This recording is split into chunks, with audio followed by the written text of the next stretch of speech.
Good morning. আর আমি সুস্মিতা। আমি একটা ছোট্ট তোমাদের সাথে মিনি ব্লগ শেয়ার করতে এসেছি।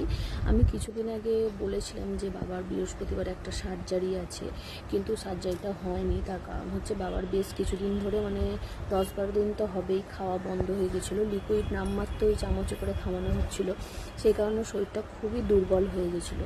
একদমই উঠতে পারছিলো না বিছানা থেকে, কিছু করতেও পারছিল না। সেই কারণে বাবাকে মেডিকেলে পরশুদিনে ভর্তি করা হয়েছে। আর ডক্টর এখন সেলাইন দিয়েছে, আর যা যা লাগে ইঞ্জেকশন ওষুধ সবই বাবাকে দেওয়া হচ্ছে। সেইগুলো করে ডক্টর বলেছে এখন ওনাকে সুস্থ করতে হবে আগে, তারপরে সার্জারির কথা ভাবা যাবে। তো সেই কারণে এখন সার্জারিটা হবে না। আর এখন এই মুহূর্তে বাবা এখন ভর্তি থাকবে মেডিকেলে। বাবাকে মেডিকেলে ভর্তি করা হয়েছে।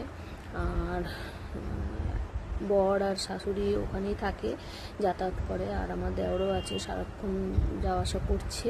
আর বাড়ির আরও অনেকেই আছে যারা আমাদের পাশে আছে। আমরা সবাই মিলেই চেষ্টা করছি অনেক যে বাবা যাতে তাড়াতাড়ি সুস্থ হয়ে যায়।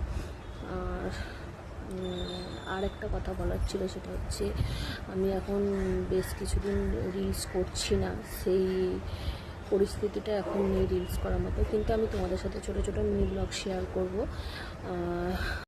এরপরে যা কিছু হয় আমি সবই তোমাদের সাথে শেয়ার করবো, কারণ তোমরা সকলেই আমার ফেসবুক ফ্রেন্ডে সবাই পরিবারের মতো। আমি প্রথমেই বলেছি আমি সব কিছু তোমাদের সাথে যেহেতু শেয়ার করি, আর তোমরা আমাকে এত ভালোবাসা দিয়েছো, যারা আমার ভিডিও দেখো পছন্দ করো, আমি তাদের জন্য একটা কথাই বলবো যে সকলে একটু ঠাকুরের কাছে প্রার্থনা করো যাতে বাবা তাড়াতাড়ি সুস্থ হয়ে যায়। আমরা তো প্রার্থনা করছি। দেখো, আমি বিয়ে হয়েছে 8টা বছর, সে জন্ম নাও দিতে পারে, কিন্তু আমি তাকে বাবা বলে দেখেছি। সে আমার বাবাই, আমার বাবা জন্ম দিয়েছে একটা বাবা, আর উনিও আমার বাবা।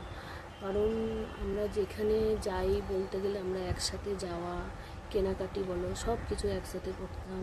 বেশিরভাগ যেখানেই যেতাম সবাই একসাথেই যেতাম, শ্বশুর শাশুড়ি সবাই মিলে। সেই সব দিনগুলো বা একসাথে কাটানো সেই মুহূর্তগুলো কোনোদিনই ভুলবো না বা ভুলতে চাইও না। সব কিছুই এইগুলো এখন তো বেশি করেই মনে পড়ছে। আর খুবই কষ্ট লাগে, খারাপ লাগে ওনাকে এইভাবে দেখতে, যে এত কষ্ট পাচ্ছে, চোখের সামনে এগুলো দেখতে পারি না। আমি শেষে আর একটা কথা বলতে চাই, যে অনেকে হয়তো ভাবতে পারে যে একটা অসুস্থ মানুষ আছে তারপরেও আমি ভিডিও বানাচ্ছি। দেখো, তোমাদের সাথে আমি ভালোটা তো শেয়ার করি সব সময়।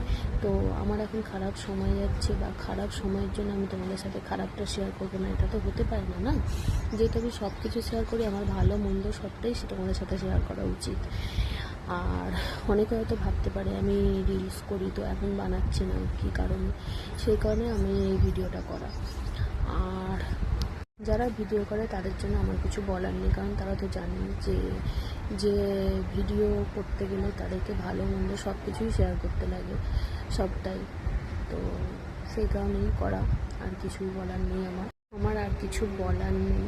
আর তোমাদের যদি কিছু বলার থাকে তোমরা কমেন্টস করে প্লিজ আমাকে জানিও, বা কারো কিছু যদি জিজ্ঞাসা করার থাকে তোমরা কমেন্টসে আমাকে জানিও। তো এখানে আমি ভিডিওটা শেষ করছি।